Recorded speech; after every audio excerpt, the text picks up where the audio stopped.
Доналд Тръмп излезе, той разреши отново да се казва Merry Christmas, беше забранено, казваха се Happy Holidays.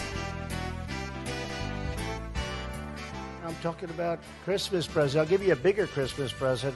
You're going to be saying Merry Christmas again, okay? You're going to say Merry Christmas.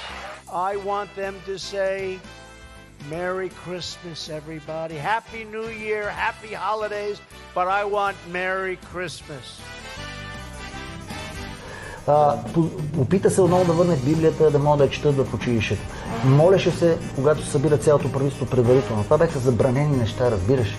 А са позволени всякакви други извратености. Даже в момента, както всички знаем, педофилията ще бъде разрешена в Европа. Има огромна педофилска партия. Да не говориме секса с животни. Това се говори в момента. Има разни психопати, които излизат с животните си и го прокламират там. Ние живееме. Знаеш, може би не знаят зрителите, има и ресторанти в Америка, които могат да ядеш човешко месо. Тези, които не знаят, има го ресторанта в Холивуд.